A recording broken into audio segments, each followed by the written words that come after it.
안녕하십니까. 비뇨의학TV 융입니다. 발기부전 치료제 처방하는데 처방전이 왜 필요한가요? 똑같은 질문을 여러 번 받아서 전문의약품으로 묶어서 처방전을 발행하는 이유에 대해서 한번 말씀을 드리겠습니다. 주위의 친구들도 그렇고 건강식품, 건강보조식품 정도로 아시는 분들이 많은데 이 미국 FDA에서 이 임상시험을 하고 허가를 하는 약품들이 전문의약품에 대한 심사 과정과 건강식품에 관한 심사 과정이 완전히 다른 과정입니다.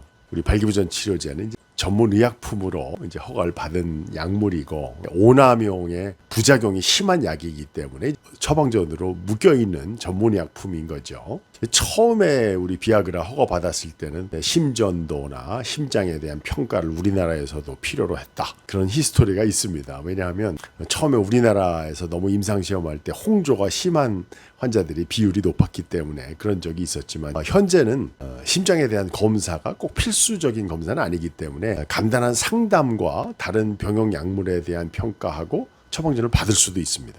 약국이나 뭐 다른 인터넷에서 이렇게 불법적으로 유통되고 있는 처방전 없이 구입하는 약제들에 노출되신 분들은 한번 그걸 구입하고 나면은 짝퉁약과 오리지널 약이 효과가 별로 이렇게 큰 차이가 안 난다고 느끼시는 분들도 있어가지고 비싼 처방료를 내고 오리지널 약을 먹고 이래야 되는가 이렇게 생각하시고 짝퉁약을 계속 구입하시는 분이 있는데 아주 불규칙한 용량의 위험성 때문에 특히 그 불순물에 대한 위험성 때문에 짝퉁약은 복용했을 때 그 부작용을 우리가 담보할 수 없다. 그 말씀을 제가 드렸습니다.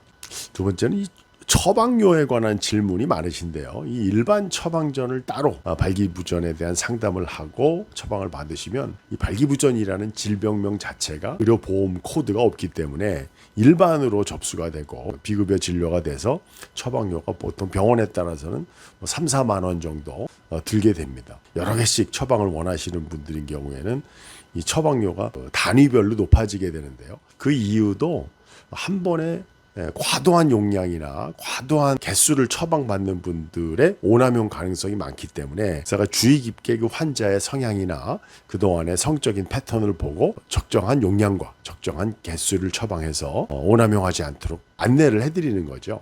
60대 후반 환자가 그 매일요법을 제가 처방을 드렸던 분인데요. 언제부턴가 효과가 굉장히 떨어진다고 진료실에서 말씀을 하셔서 뭐 자이데나로 증량을 하고 뭐 또 필요할 때마다 추가 약도 드리고 뭐 이런 과정을 겪는데 이 환자분이 굉장히 실망하신 표정을 지으시는 거예요. 병용하는 약물의 변화가 있는지 대화를 시도해 보는데 건강검진에서 전립선 암 진단을 받고 지금 호르몬 치료를 시작하셨다는 거예요. 아니 성기능에 대한 약물을 처방받는 분이 비뇨기과적인 문제가 생겼는데 그걸 말씀을 안 하시고 전립선 암 치료는 받으시고 발기부전 치료제 약효는 떨어지고 이렇게 말씀을 하시면 저도 참 이제 난감했는데요. 바로 그겁니다. 자기가 이제 건강에 갑자기 어떤 문제가 생겼을 때 당황하게 되면 발기부전 치료제 처방이 내가 지금 진료를 받고 있는 내용과 무관한 별개의 문제라고 생각하시는 거 이거 굉장히 큰 위험성이 있습니다. 다른 내과적인 악성 질환이나 신체적인 변화가 있어서 다른 시술을 받거나 항암 치료를 받고 있는데 그런 정보를 처방하는 의사한테 주지 않으시고 항상 처방전만 재처방을 하다 보면 그분의 최근의 건강 이슈에 대해서 놓치는 부분이 있어서 또 소통이 있어야 되는 그런 경우가 흔하게 발생이 되는 거죠. 또 언젠가는 이제 보형물 수술을 하고 분이 이제 춤을 추시는 분이어서 그 성상대사가 굉장히 많았던 것 같습니다. 충만감과 약간의 그 따뜻함, 그 음경의 체온을 느끼기 위해서 관계를 하실 때마다 비아그라를 100ml씩 자꾸 이제 추가로 처방을 받으셨었는데요. 점점 자기의 그 기분을 위해서 2알, 3알까지도 이렇게 드시는 분이 있었어요. 근데 이게 저한테는 이제 말씀을 안 하셨지만 나중에 처방을 받아가는 개수나 이런 것들을 제가 확인하고 자세하게 여쭤봤죠. 왜 이렇게 처방을 많이 받으시는지. 그랬더니 이제 나중에 그런 말씀을 하시는 겁니다. 또 얼마 전에는 남성과학회 대학 교수님이 그 심근경색에서 벗어난 지 얼마 안 된 분이 과도하게 발기부전 약물을 복용하시고 큰 부작용으로 중환자실에서 큰 고비를 넘기셨던 케이스가 있었거든요. 그런 경우도 처방을 받았기 때문에 이제 복용 병력을 알게 된 거지. 짝퉁약을 드셨으면 어떻게 해서 이렇게 갑자기 상황이 벌어졌는지 몰랐을 거라는 그런 상황이었던 거죠. 아까 말씀드린 대로 이 청년들, 젊은 분들에서 자기의 욕심 때문에 성기능의 그 공백을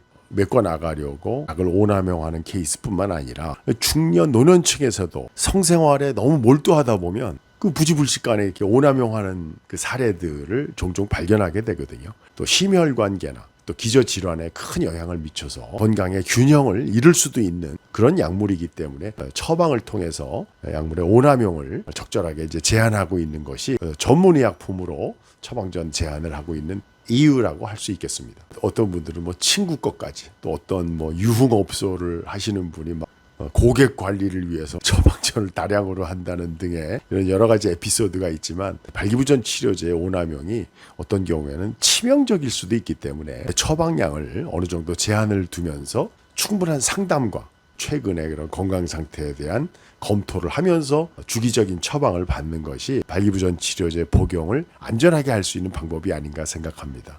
비뇨의학 TV 이용이었습니다.